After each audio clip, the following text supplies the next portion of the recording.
নেপালে আসবেন তারা অবশ্যই স্পাটা করবেন। স্পাটা বেস্ট, আরামদায়ক। আসসালামু আলাইকুম।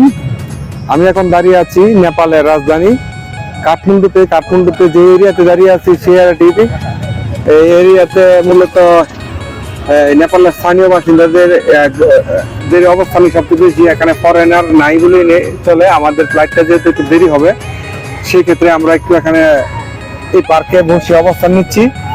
অনেক লোক এখানে অবস্থান করছে, আর ফরেনাররা এখানে আসার কোনো কারণ নাই, কারণ এখানে দেখার মতো কিছু নাই। আর আমি আপনাদেরকে ঘুরিয়ে এই যে সুন্দর দৃশ্যমন্দর যে পুকুরের মতো করা হয়েছে আর চারপাশে বসার স্থান করা হয়েছে সেটা আমি আপনাদের দেখাচ্ছি। এখানে কয়েকটা মন্দির রয়েছে, আর এখানে পুলিশ চেকপোস্ট রয়েছে, কারণ তাদের একটা ধর্মীয় প্রোগ্রাম ছিল। আর এখানে যে মোটরসাইকেল মনে হবে যে, আর ওইখানে একটা থানাও রয়েছে পুলিশের। আর ওই যে মোটরসাইকেল মূলত এখানে বিকেল বেলা ওই যে এখানে আবার বাচ্চাদের খেলাধুলা করার জন্য বিভিন্ন ইনস্ট্রুমেন্ট রয়েছে। আর মোটরসাইকেলের সারি এখানে ক্লিন একটা সিটি বলতে এই নেপালের এই শহরটিকে। নেপালের আমরা প্রতিটা জায়গায় পরিষ্কার পরিচ্ছন্ন দেখতে পেয়েছি। এখানে যারা আসছে সবাই নেপালের অথবা ইন্ডিয়ান। আমি আমাদের সাথে যারা সপোর্ট রয়েছে তাদেরও কিছু মতামত নেওয়ার চেষ্টা করবো। মোহাম্মদ মিন্টু মিয়া। হ্যাঁ, বাংলাদেশের কোন জেলা থেকে আসছেন? মানিকগঞ্জ জেলা থেকে আসছি। মানিকগঞ্জ জেলা ঢাকা জেলার কাছেই। হ্যাঁ হ্যাঁ। তা আপনি যে ঘুরলেন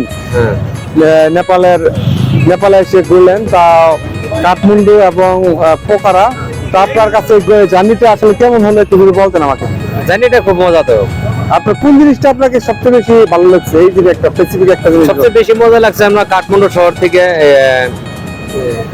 পোখারা হ্যাঁ, পোখারা যে জার্নিটা করলাম, পাহাড়ের মাঝখান দিয়ে যে রাস্তাগুলো উঁচু নিচু রাস্তা দিয়ে যে লং টাইম পাহাড়গুলো দেখতে দেখতে গেলাম। পাহাড়ের যে প্রকৃতিগুলো আছে, তারপরে ওইখানকার স্থানীয় লোকজন যে চাষাবাদ জুম চাষ করে সেগুলা দেখলাম। মানে আপনি এই প্রথম জুম চাষটা মানে সরাসরি দেখতে পারেন। সবচাইতে ভালো লাগছে আমরা অন্নপূর্ণা পাহাড়ে, যেটা ৮৫০০ মিটার পাহাড়ে উঠলাম। ওখানকার মন্দিরের দৃশ্যটা আমার ভালো লাগছে, এবং ওখান থেকে মাউন্ট এভারেস্ট দেখা গেছে। এই দৃশ্যটাও ভালো লাগছে। এবং পাশাপাশি আরেকটা, যারা নেপালে আসতে চান তাদের জন্য বলবো যে যারা নেপালে আসবেন তারা অবশ্যই স্পাটা করবেন। স্পাটা বেস্ট। উনি খুবই আমাদের সাথে আজকে আছে, উনি খুবই শান্ত, ঘুরে ঘুরে হয়ে গেছে ক্লান্ত। ভাই আপনি একটু নামটা আমাদের জানান তো। আমার নাম মোহাম্মদ দেলাওয়ার হোসেন, আমি সাভার থেকে আসছি। সাভার থেকে আছেন? আপনার ডিস্ট্রিক্ট বাংলাদেশের? ঢাকা ডিস্ট্রিক্ট, সাভার ঢাকার মধ্যে। আপনার কাছে নেপাল ট্যুরটা মানে কোন দিকটা আপনার কাছে ভালো লাগছে? নেপাল ট্যুরটা আসলেই খুবই ভালো লেগেছে, এবং এটা একটা প্রাকৃতিক সৌন্দর্য পূর্ণ একটি দেশ, যা আসলে আমরা আসার আগে এরকম ভাবিনি যে নেপালটা দেশটা এত সুন্দর। এবং নেপাল, বিশেষ করে নেপালের রাজধানী কাঠমান্ডু, এটা এত সুন্দর একটা জায়গা যেখানে মানুষ খুবই ডিসিপ্লিনের মধ্যে থাকে। ডিসিপ্লিনটা আমার কাছে খুব ভালো লাগছে। এবং আপনি তো চকলেট কিনতে গিয়েছিলেন, সেখানে একটা ঘটনা ঘটেছিল, সেটা আমাদের একটু বলেন। চকলেটের যে মিস্টেক হয়েছিল। হ্যাঁ, আরেকটা বিষয় আমি তুলে ধরতে চাই। আমরা গতকাল রাত্রে মার্কেটে গিয়েছিলাম চকলেট কেনার জন্য।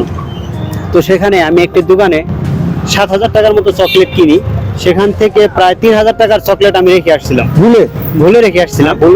তো সেখানে রাত্রে আমার আর মনে পড়েনি, বা রুমে যাওয়ার পর আর মনে পড়েনি। সকালে আমি চেক করার পর দেখি যে আমার এখানে চকলেট কম।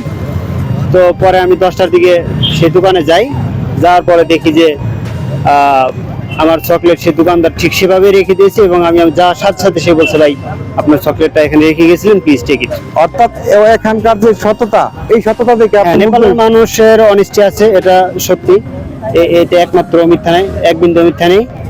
এবং সবচেয়ে বেশি সুন্দর হলো এই রাজধানীটা, কাঠমান্ডু রাজধানীটা খুবই পরিষ্কার পরিচ্ছন্ন। শুধু কাঠমান্ডু না, আমরা যে এসে গিয়েছিলাম যেটা হচ্ছে পোখারা গিয়েছিলাম, সে পোখারাও খুবই সুন্দর।